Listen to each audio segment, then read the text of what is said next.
Professor Willy Mutunga is the former Chief Justice of the Republic of Kenya between 2011 and 2016. Prof is an intellectual reform activist. Now you get it.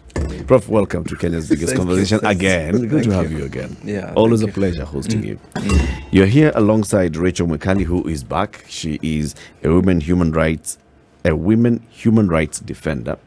And in today's conversation, she's the chairperson of the Human Rights Defender Awards judging panel. Rachael, welcome again. Thank you so much for having me. Good to have you here. We want to talk about these awards, so let's just get straight into it. The Human Rights Defender Awards, what are they? Let's start with the chairperson of the judging panel. Interesting. I'll throw it back to Daktari because before I became the chair, it was the chair and I was the assistant chair. That's 2016. Daktari is the professor, he's the teacher. He expects you to answer the question. 2016. I think the idea of awards it's universal now. Nobel Peace Prizes, whatnot. And the human rights movement in this country hasn't had a great following.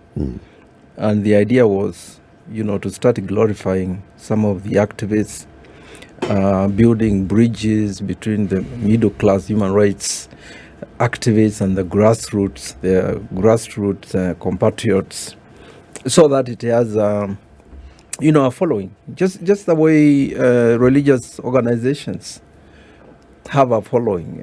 Any kind of message for change, must have a following. And we thought that those who do a great work at the grassroots or in various ways, we should recognize them and glorify them. And that's how it started, supported by European Union. And from 2016, then we have categories that Mwikali can give you, the ones that we actually give awards. Yeah. And then maybe also something to add is that for this particular award, it's very intersectional. It's not like the usual human rights courses that look quote unquote sexy in Kenya, like when you say governance, but this one also focuses on rights, let's say, of minority group, with focus on, let's say, also LGBTQ activists that are working to fight for their rights. Let's say on aspect like we know, even Article 26 when it comes to access to safe abortion, women have been dying in Kenya. So for this particular award, it links on how we can build the human rights movement together without judging, without discriminating, without looking. You have to be an 8 to 5 activist, but activists who are doing work in the grassroots are never recognized, and their work is not loud. But also at the same time, we have been in a point of also awarding people also in the state who have done good job, people like Dr. Kizi Shako, in terms of ensuring they've been able to give support even for survivors of gender-based violence. And for this particular, what the Daktari was saying is that it's being hosted by the Defenders Coalition through the support of different diplomatic missions, like now currently is hosted by the Defenders Coalition chairs it with the Swedish Embassy, but with the support of also Protection Working Group. And for the category, since 2016, we've been having 3 categories. That's the Upcoming Human Rights Award, which focuses for anybody who is upcoming. And when I mean upcoming, also it can be kids. It doesn't have to be adults, because also there's this importance that we put of human rights does not have to be for a particular age group. And then we have had the Human Rights of the Year Award, which focuses, this is like the supreme also award, because it looks yearly who has been doing this human rights work also consistently, and that they have never given up despite things are really tough. And then we have Nur Manzuri, which is the Lifetime Achievement Award, which also Dr. will talk more later about it. But last year we came also with a particular award called the Global Solidarity Award. And for global solidarity is that we live in a global world where we need to be there for each other. We have seen governments supporting each other. Why not us as activists support each other? So for this particular award, for Global Award, which also doesn't come with a prize, is recognizing individuals who are non-Kenyans but have been supporting human rights defenders, have been supporting human rights activists or movement or social movements that have been working locally And this is as a result of also sometimes when I talked even last time in the last show, sometimes we have found that risk or because of the nature of the work we do, and when you have to leave, we need that global solidarity comrades to come through for us. So this award is also very important in terms of ensuring that the human rights work continues without boundaries. So it's an international. Yeah. Yes, Sure that yes. it's an international movement Yeah. for all humanity and mankind. Yeah. Let's go to the basic definitions. Who is a human rights defender, Prof? All of us are human rights defenders. In your house, maybe your daughter is, or your son is a human rights defender, because they must be debating about what they want with you and making demands,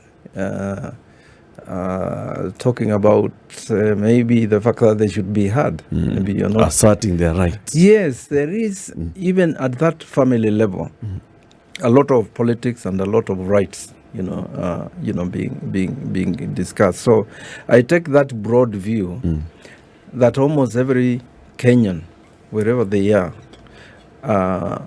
human rights defenders, because they are faced with issues of violation. Even in an organization like here, there is something that you think is not right and that you think should be corrected, and so that's the broad definitions. But you see, it's been the human rights movement has captured it and narrowed it completely. Historically, people who fought for the second liberation, people who started human rights groups and so forth, they have kind of narrowed it to what is called human rights activism. But I would rather look at that broad sense of it, so that right from the family, in schools, the workplace, trade unions, and everybody who is invoking the Constitution, for example, to say, I want food. It could be just a peasant. Okay, so they are a defender. And what we are doing is that if they get into mobilizing people, so that there is a group that is agitating for the right to food, then that's the kind of person we want to encourage, because they have taken the initiative themselves. And we think it's something that we have to glorify, because mobilizing people is not easy. It requires patience, and you might not have resources. So that basically is the broad and the narrow one. And the broad one is the one that it's important because people can relate to it.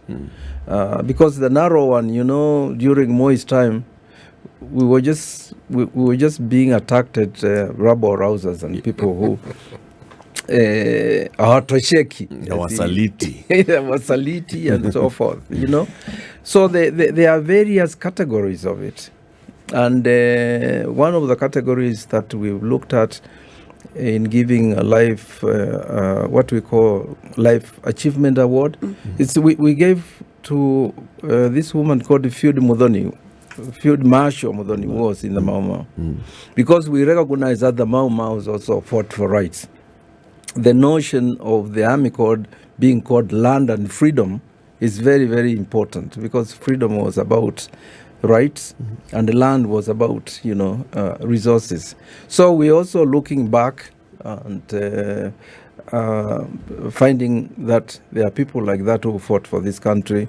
Then there are aspects of feminism. Obviously, the women's movement is strong, and there are people that we have to recognize and also glorify.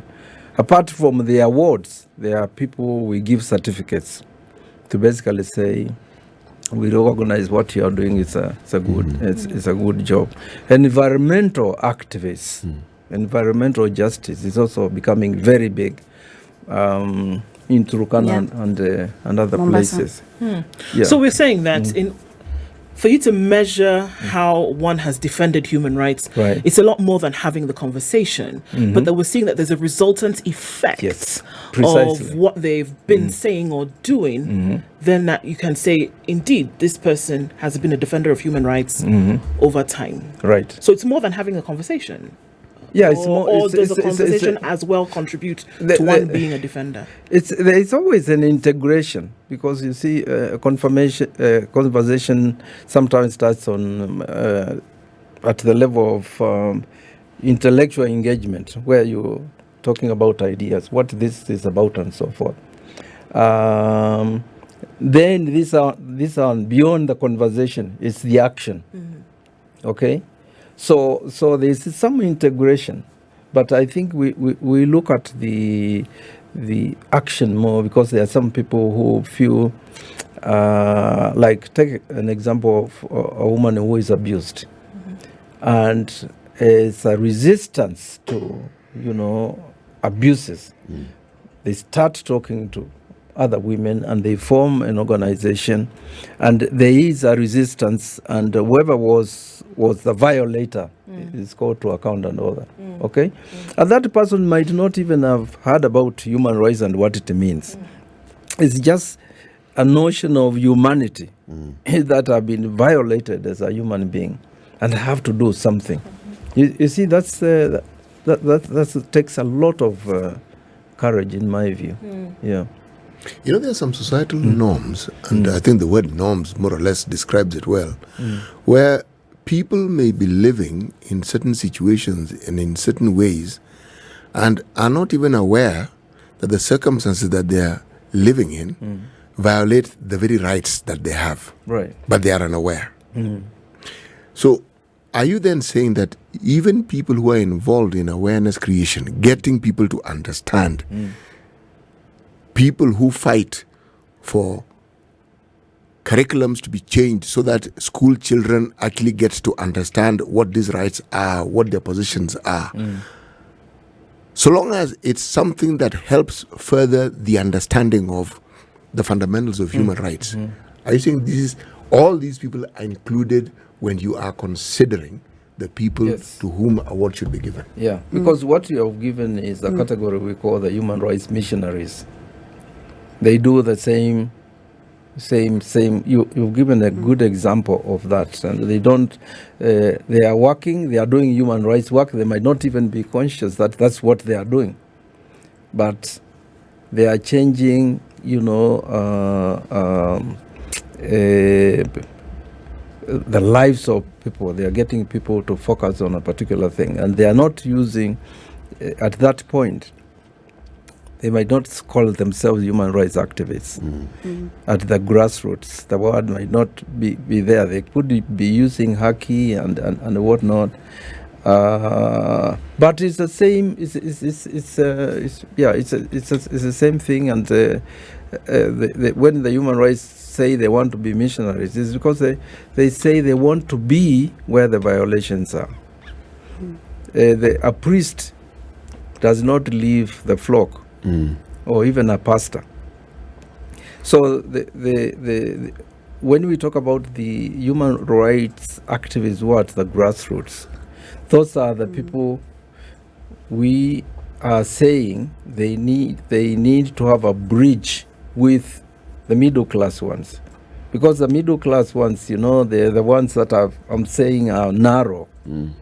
Okay, but in terms of having a following.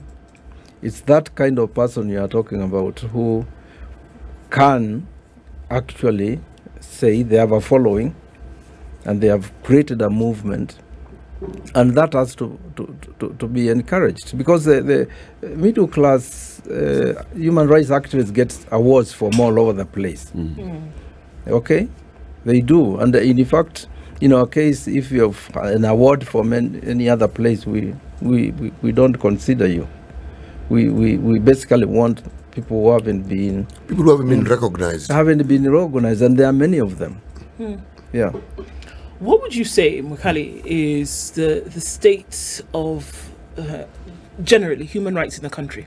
Because obviously what we're saying is that now the defenders of human rights are being celebrated by way of these awards. Yeah. What is the situation in the defense of human rights in the country today? Are we looking at an abrogation of these rights? Are we looking at an upholding of these rights? Are we looking at a scorecard where Kenya is not doing really well when it comes to the upholding of human rights? Or is it has it improved over time? Are we in the doldrums? What is the state right now? Because in order for something to be celebrated, it must have some kind of status, right? Yeah. So where is Kenya? And that's a very good question, especially now where we are. It's the right discussion to continue having. And the reason of also having these awards was also like to bring that intergenerational dialogue. Like you can see during Daktari's time, there was also like a movement, the way we usually say each generation has its own mission. Our mission, we have seen a lot of young people organizing even around, let's say, right to food, around my dress, my choice, around also like nowadays we're seeing misinformation, disinformation. And looking at it where we are now, let me just say it's with this new regime, I'll not wait for that 100 days. People are saying wait until 100 days. Like look, for example, with the current administration of Kenya Kwanza, they promised us 50-50 as women of this Women's country. slots in cabinet. 50-50 in cabinet position in PS. But what have you been given? It's like a boyfriend who promises you heaven and gives you hell. And you see like most of us are also rising. Because if you can look even now, the judging panel, which maybe it's good also to mention of the jury, with this particular group, people like, we have people like Daktari Andrew is also working on LGBTQ rights and very into ground.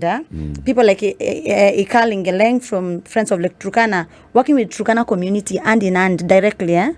The real bottom up, not the real bottom up, not this other one. And then we have Gado. You all know Gado, the cartoonist, bringing the aspect of activists and how it's important even now for activists to speak around human rights and continuous process. People like Amanda Mosheke, who works at the Kenya National Human Rights Commission, is a government institution, independent institution, but he has been cognizant of always bringing that aspect of linking the states at the same time with the human rights defenders and using that institution to champion human rights.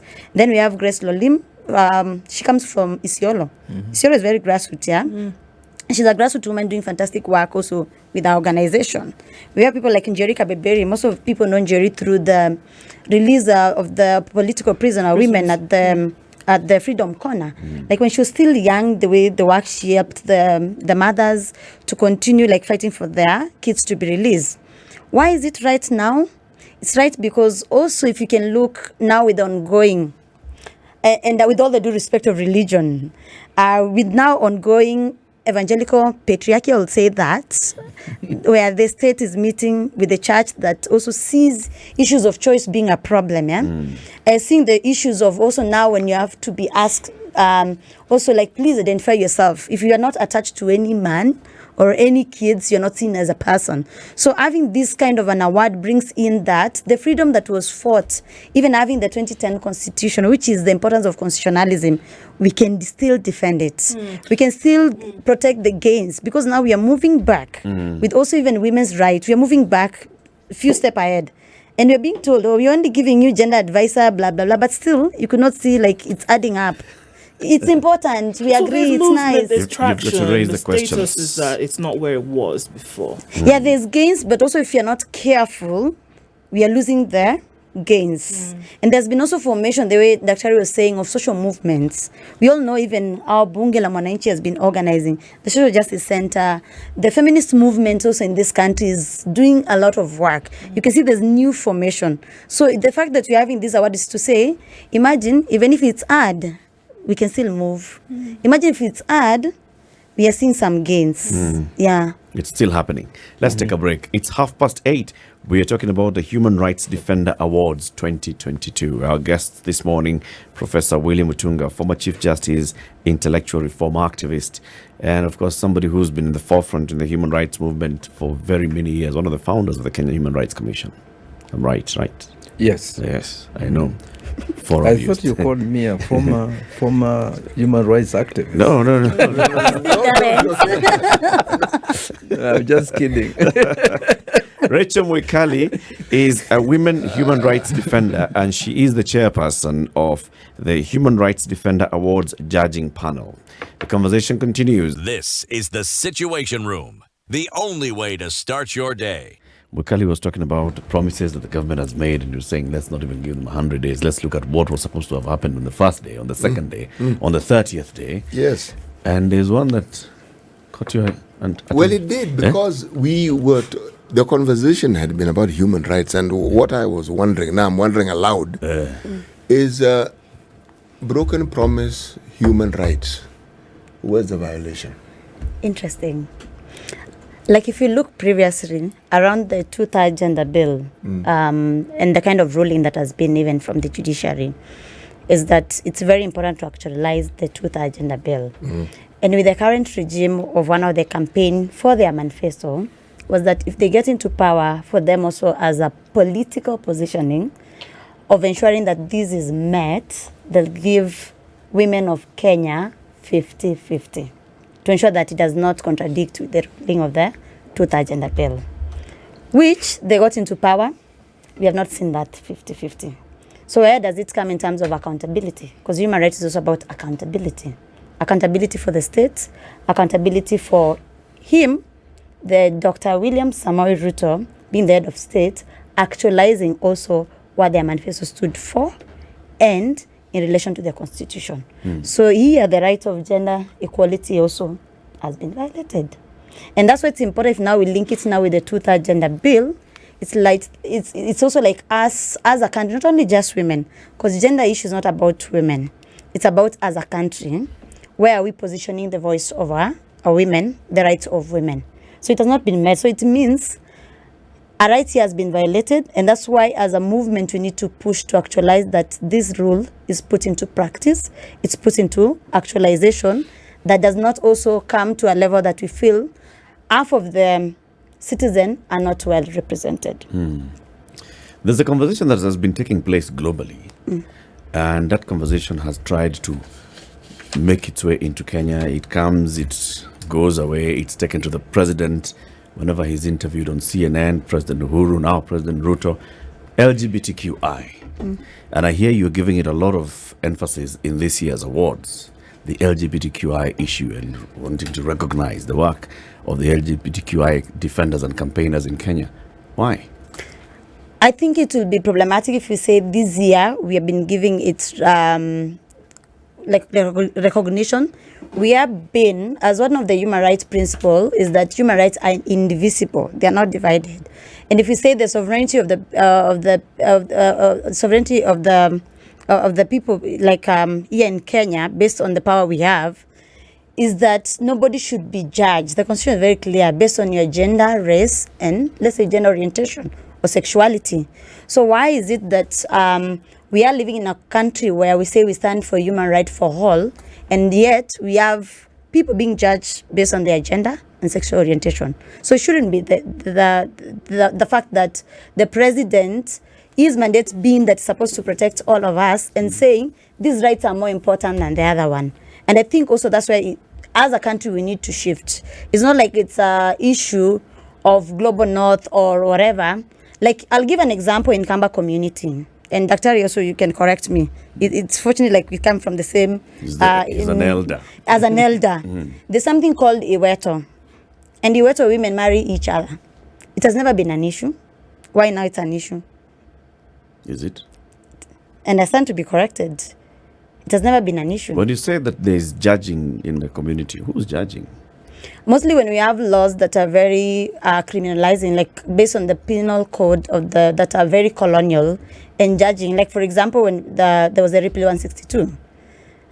If you look in terms of how they're defining that law in terms of ensuring they criminalize you, it criminalizes even most people who are heterosexual.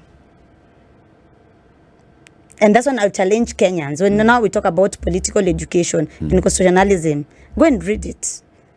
Let's make our constitution like the same way we are making Bible, like we sleep with it, we move with it in our handbags and in our suitcase and everything. Let's make the constitution our Bible to show that we're able to read and ensure that we are not able to criminalize people. To be all-encompassing. Exactly. And maybe, Dr. you can add on that. Let me shift that conversation, yes, to you, Prof. Because whenever this issue comes up, there's always different schools of thought. One, this is a Western construct, which is being imposed upon the Kenyan people. And in fact, even the president and the former president have said, this is not an issue in Kenya at present. Why do you want me to address an issue that is not an issue in Kenya at present? And how do we know what's an issue in Kenya at present? We recently had a referendum. People went around the country collecting views on what is an issue. It never featured. So why do you want it to feature when it's not an issue? Why do we want to then give it this prominence in awards? Yeah, that's that's a great question. It's an issue. First of all, it's an issue because it just found its way into courts. Okay, the LGBTQI plus people have gone to court and said that they are entitled to freedom of association. There's a guy called Gitari who, filed that matter. And the case came before the High Court, and the judges there said, yes, even if people are gay, they are persons within the Constitution, and they can actually, come together and form an organization. There was an appeal to the Court of Appeal, which was heard by 5 judges.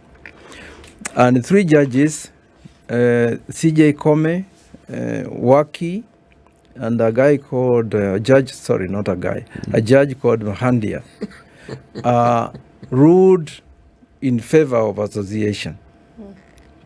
And that decision, when you look at it, is very, very, very interesting. Because it's not just dealing with the Constitution, it's dealing with theological arguments about issues of gay rights. And the Court of Appeal said, yeah, they have the right to associate. Now that case is in the Supreme Court. So it's an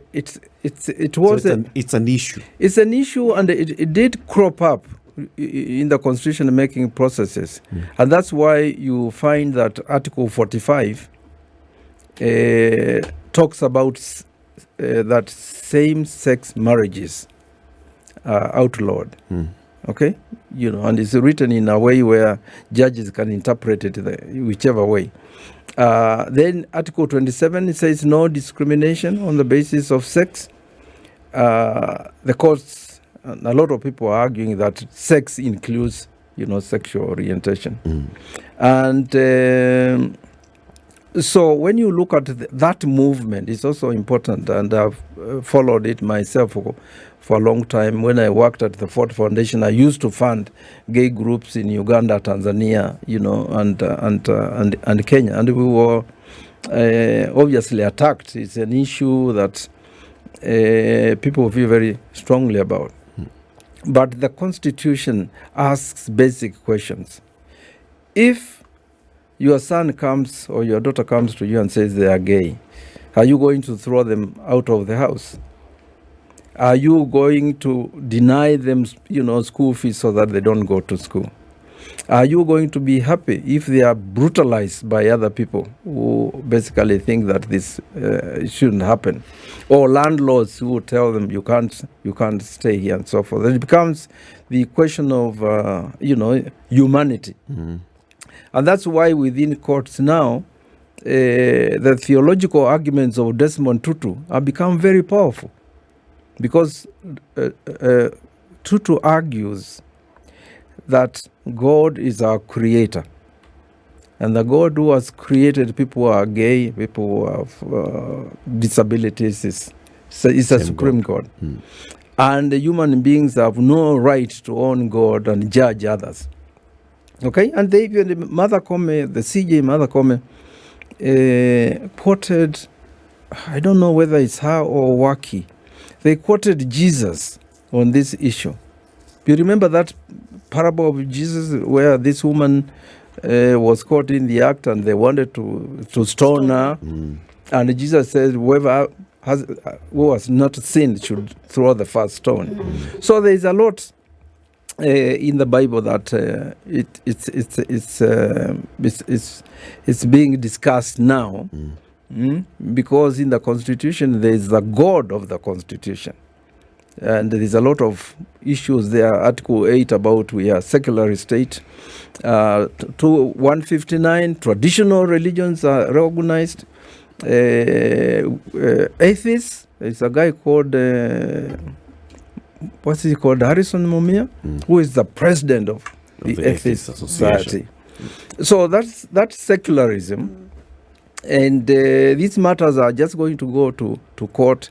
But the way I look at them myself is from the position that this issue is also an issue of faith. Okay? And the faith is a very, very, very important thing to people, all right? So if courts are going to hear these matters, they have to listen to arguments from both sides, okay, without bias and so forth. And that's what Abiy Sachs did in South Africa when the issue came up. You've got to listen to the religious organizations, because they are the ones that are very loud, on the issue. We throw them Desmond Tutu's, theology, and say, where is this? So should courts then be defenders of human rights, or then strictly defenders of justice? Because then you can see that the lines, you could color over the same lines in some areas. So what are we taking this whole conversation into consideration? What then will we be asking courts to do? Defend human rights or defend justice? Justice is broader, right? And the courts, the impression when I look at the Constitution, the people who drafted it realized there was an issue again that they didn't want to solve directly. Okay? So they used a very, very brilliant strategy of putting sections all over the place and forcing judges to harmonize them. To harmonize them, as you say, in the name of justice, which is broad issues, values of non-discrimination, issues of inclusiveness, issues of equity, all those things, in Article 10. And that's why the courts are the ones that are going to, to deal with this particular issue. And even if they deal with it, ultimately is a political issue, because you still have to get people who believe that this is sin, to basically accept that they don't own God and they are not supposed to judge people. Okay, which is in my view is a struggle. But to answer your question, the issue was there when you were making the Constitution. Those groups came and also talked to the commissions and so forth, and it's going on. It's a thing about society. It's about society, and it happens. If you look at the Muslims, they are still debating whether women should be qadis. Okay? Some say yes, they should be. Others say no, it shouldn't be. It's generational. Maybe our kids won't have those kind of problems that we have, because our generation tends to be, which is true, very homophobic. So, I think also something, if you're done, Doctor, I wanted to add, even based on what you're asking, Eric, it's also bringing activists working in different spaces. The way in religion spaces, let's say in church, you meet their professors, there kuna mtu asla, kuna mtu... Everybody is welcome. Everybody is welcome. So even the essence of having the Human Rights Award is to show that we are also this part of a community that looks right collectively and holistically without judging. And if we can be able to look in terms of also who is vulnerable, mostly in terms of attack, is looking at the actions. If, for example, today my community says, because let's say I'm lesbian, example, and then I don't deserve to live in that community, they're taking away my rights. Of also like where I need to stay. Let's say, for example, if I go to the hospital and then they tell me you can't get the services because you identify, let's say, as lesbian, they're taking away my rights. So it's all idea of ensuring that rights are never taken away from people. It's all idea of showing, because also in the awards we have also awarded a pastor from Mombasa, a woman pastor who was working especially with the Owino community in supporting community when they had this lead poisoning, and then when they were defending the community, which is also a good job that one of the judging panel who used to be in the judging panel feels Somindo she's doing. They were getting a lot of threats, but this pastor was like, me, I'm dying with this community, I'm supporting this community, where other pastors or pastors were able to go away. So others were avoiding the issue. Yeah, but why is it important also for Kenyans for their awards? Recognize people fight for you. Recognize and support. The same way we are supporting religious leaders, can you do the same to the people who support us in our own community? Because it comes to a lot those of who risk. fight for us. How do people get to the level of being considered by the judging panel? Is it nomination? Is it application? So there is a nomination process that goes out in public. And one thing that we have been able to do it to make it very accessible is that there's a form you can fill, but if you can't fill a form, you can send an audio or a video. But someone nominating you based on the work that you've been doing in the community. And then you have referees that have seen the work that you do. And this does not have to be an individual, even organizations or movements that are fighting for human rights. And then it goes to the shortlisting, where it's through Defenders Coalition and the chair of that particular award, because it rotates also within the diplomatic mission. And like the way I said, last year and this year it's being hosted by the Swedish Embassy together with Defenders Coalition.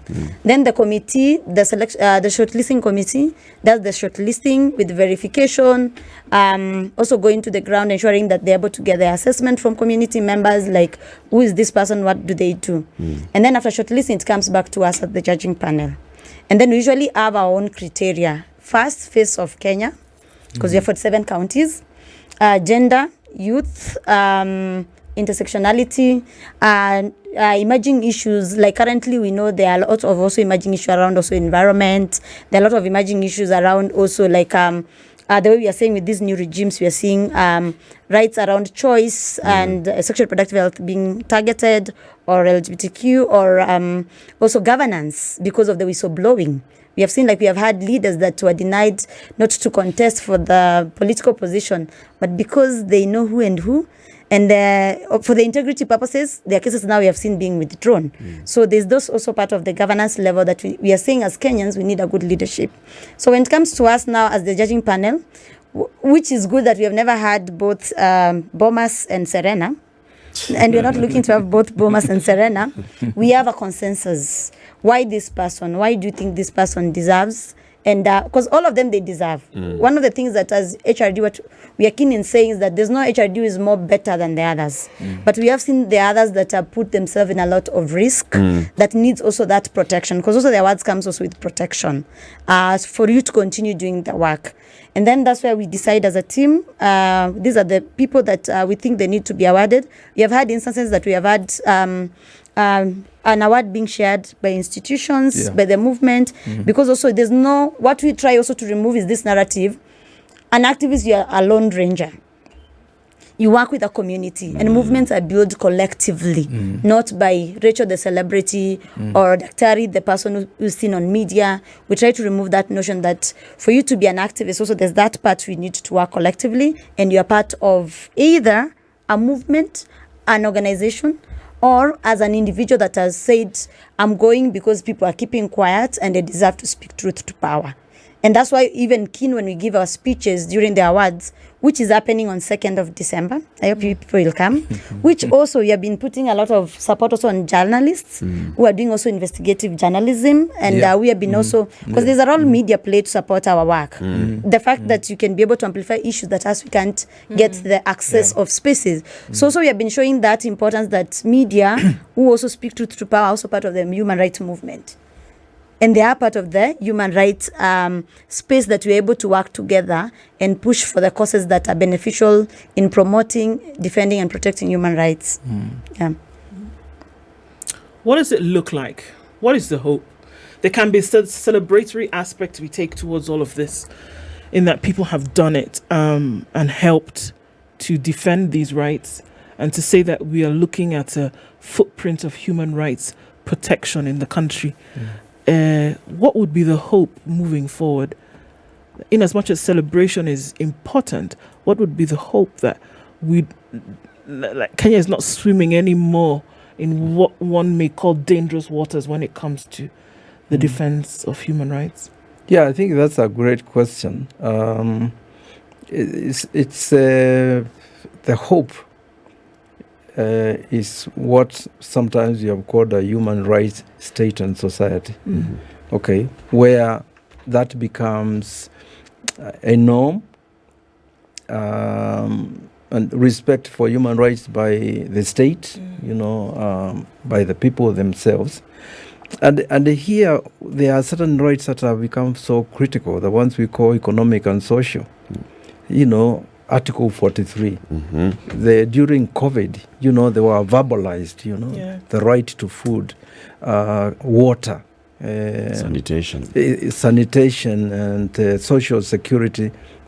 All those, they are basically the material interests, of our own people. So I think we're talking about the human rights is a crusade about inequality. They will touch on the issues of corruption, how resources are shared. They are all anchored in our constitution, which is very progressive on the issue of rights. So I would say the hope, and that is a struggle.